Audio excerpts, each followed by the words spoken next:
Hello friends, मेरा नाम दीपक सिसोदिया है। मैं धौलपुर राजस्थान का रहने वाला हूं।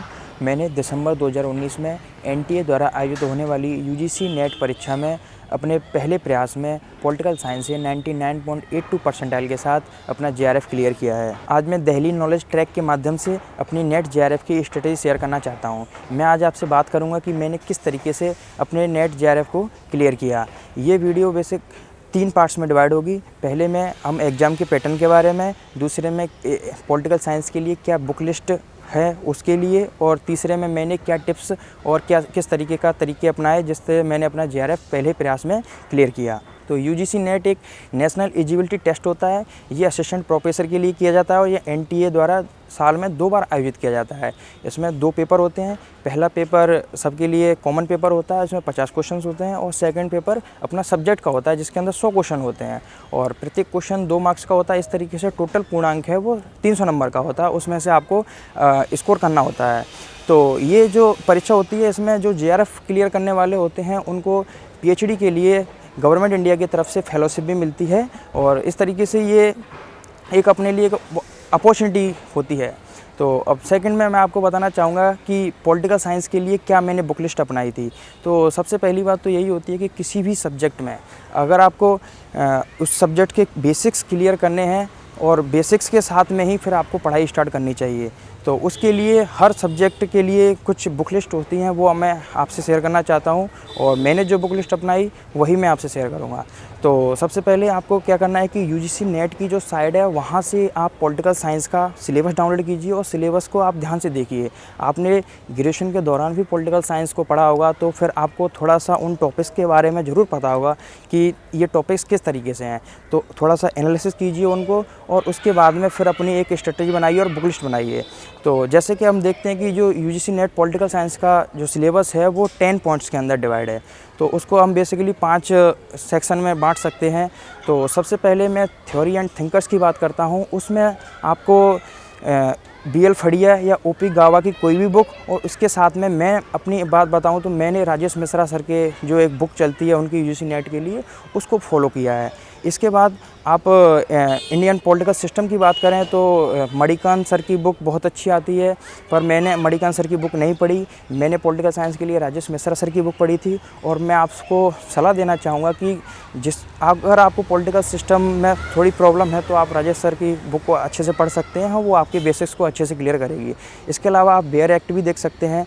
और इंटरनेशनल पॉलिटिक्स की बात करें तो इंटरनेशनल पॉलिटिक्स के लिए आपको बेलिस एंड स्मिथ की बुक आती है, वो भी आप रिकमेंड कर सकते हैं। और इसके अलावा राजेश सर की जो पूरी एक गाइड बुक आती है उसमें भी आप इंटरनेशनल पॉलिटिक्स को अच्छे से पढ़ सकते हैं।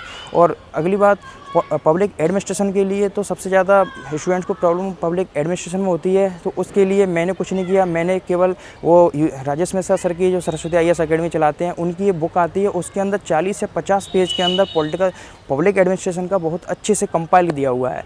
तो आप उनको बार बार पढ़ेंगे तो ईजिली 15-16 क्वेश्चन आते हैं, उसमें से 12 या 13 वहाँ से आपको आसानी से मिल जाएंगे।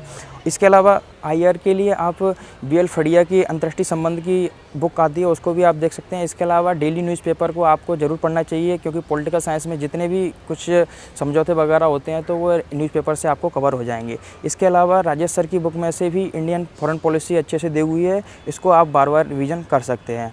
तो ये तो रही बुक लिस्ट की बात। अब मैं आपको बताना चाहता हूँ कि मैंने किस तरीके से इस पूरी बुक लिस्ट को अच्छे से किया और इसके शॉर्ट नोट्स बनाए और किस तरीके से एग्जाम में परफॉर्म किया।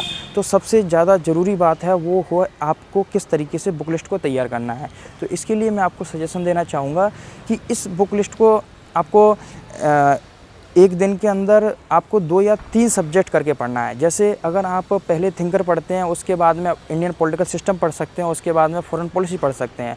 अगर आप एक साथ में थिंकर्स को पहले ख़त्म करना चाहेंगे, उसके बाद में फिर आप दूसरा सेक्शन उठाना चाहेंगे तो उससे प्रॉब्लम हो सकती है। इसलिए आप डेली एक थिंकर या फिर एक पॉलिटिकल एडमिनिस्ट्रेशन सिस्टम है उसके अंदर एक टॉपिक करके आप रेगुलरली पढ़िए और अपने अच्छे से उसकी कंसेप्ट डेवलप कीजिए। इसके अलावा मैं आपसे सलाह होती है कि प्रीवियस ईयर पेपर हैं उनको आप देखिए, बार बार एनालिसिस कीजिए और उनको बार बार सॉल्व करने की कोशिश कीजिए। तो जब मैंने अपनी तैयारी स्टार्ट की तो मैंने 2-3 ईयर के एग्ज़ाम वहाँ से डाउनलोड की यूजीसी नेट की साइट से, और उनकी आंसर की के बाद में मैंने उनको देखा, अच्छे से एनालिसिस किया कि किस तरीके से कौन सा टॉपिक इंपॉर्टेंस होता है हर सेक्शन के अंदर। फिर आपको अपने आप अंदाज़ा लग जाएगा कि किस तरीके से तैयारी करनी है हमको। उसके बाद में आपके लिए जो क्वेश्चंस पेपर हैं उनको आप बार बार अभ्यास करिए उनका करने के लिए।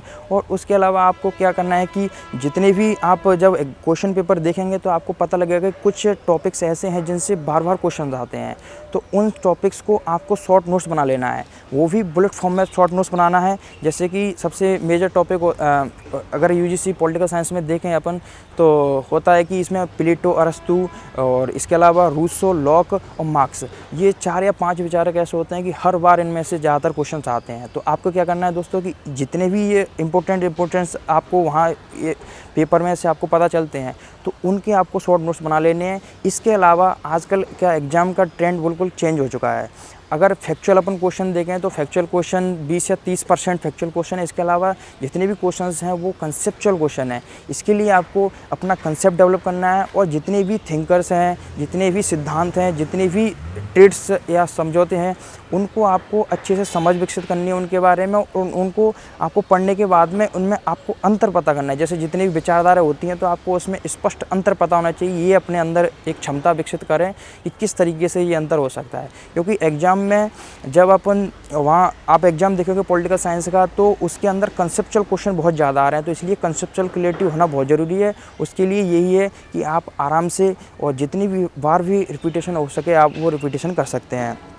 तो और इसके अलावा एक अपना नियमित टाइम टेबल बनाइए कि किस तरीके से आपको डेली में पढ़ना है। और मैं अपनी बताता हूँ कि 5 या 6 घंटे मैं डेली पढ़ता था। इसके अलावा 5 या 6 घंटे बहुत काफ़ी होते हैं, उसमें आपको 1 घंटा आप पेपर फर्स्ट के लिए भी दे सकते हैं। इसके अलावा 3 या 4 घंटे आपको मैक्सिमम है। अगर आप 4 या 5 महीने भी लगातार पढ़ते हैं इस तरीके से तो आपका ईजिली आसानी से क्लियर हो जाएगा।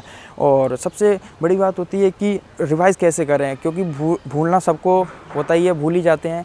तो इसके लिए मैं आपको कहना चाहूँगा कि जितनी बार भी हो सके ना आप उसको रिवाइज़ कीजिए। नई चीज़ें पढ़ने से बेहतर है कि आप उनको रिवाइज़ कीजिए और बुक लिस्ट बहुत ही सीमित रखिए और जितना हो सके शॉर्ट फॉर्म में नोट्स बनाइए। और जितने भी इंपॉर्टेंट टॉपिक, जैसे अपन अगर इंडियन पॉलिटिकल सिस्टम की बात करें तो उसके अंदर यूसी राष्ट्रपति है और नीति निर्देशक तत्व हैं और अपनी कॉन्स्टिट्यूशनल बॉडीज़ हैं, उनकी स्ट्रक्चर हैं, इनको बहुत उनका फेवरेट टॉपिक है। तो आपको क्या करना है कि जितने भी टॉपिक से क्वेश्चन पहले पूछे गए हैं उनको आपको एक तरीके से उनका शॉर्ट फॉर्म में नोट्स बनाना है और इत्मीनान से आराम से पढ़ना है और क्वेश्चन पेपर और सिलेबस दोनों को एक साथ में लेके पढ़ना है।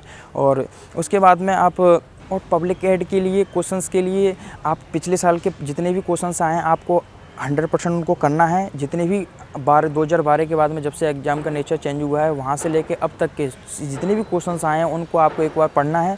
उसके अलावा जैसे मैंने बताया कि मैंने राजेश मिश्रा सर की बुक से तैयार किया था इसको, तो वहाँ से आप इजीली इसको आसानी से तैयार कर सकते हैं और ये क्वेश्चंस बहुत ईजी होते हैं। आप इनमें 15 से 12 या 13 तक का स्कोर ईजिली कर सकते हैं।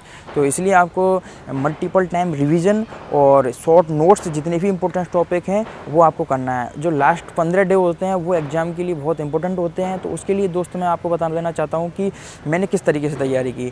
तो लास्ट 15 डेज़ अंदर आपको कुछ नहीं करना, जो आपने शॉर्ट नोट्स बनाए थे 2 या 3 महीने के दौरान, जितने भी आपने तैयारी के दौरान जितने भी सब्जेक्ट के अंदर शॉर्ट नोट्स बनाए थे उनको आपको रिवीजन करना है। इसके अलावा जितना भी मॉक टेस्ट हो सके, ऑनलाइन मॉक टेस्ट या फिर आप कहीं से भी खरीद के किसी भी कोचिंग संस्थान के नोट्स खरीद के उसके बाद में उनको आप टेस्ट सीरीज़ को सॉल्व करें और जितना हो सके प्रीवियस ईयर पेपर को बार-बार देखें, बार-बार सॉल्व करें और एक क्वेश्चन का नेचर समझने की कोशिश करें। मेरी स्ट्रेटजी रही है जिससे मैंने अपने पहले प्रयास में JRF को क्लियर किया। और इसके अलावा आप अगर रेगुलरिटी से 4 या 5 घंटे मैक्सिमम पढ़ाई के लिए होते हैं, अगर आप उस डेली से अपना फॉलो करते हैं और पढ़ने से पहले एक दिन पहले आपका अगले दिन का प्लान फिक्स होना चाहिए कि अगले दिन मुझे क्या क्लियर करना है। और आप इस तरीके से तैयारी करते रहिए और मैं दुआ करता हूँ कि आप सब लोगों की मेहनत अच्छी जाएगी और आप अगले साल जितने भी एग्ज़ाम होंगे उन सब में अच्छा परफॉर्मेंस करेंगे। And thanks for watching me on Delhi knowledge track.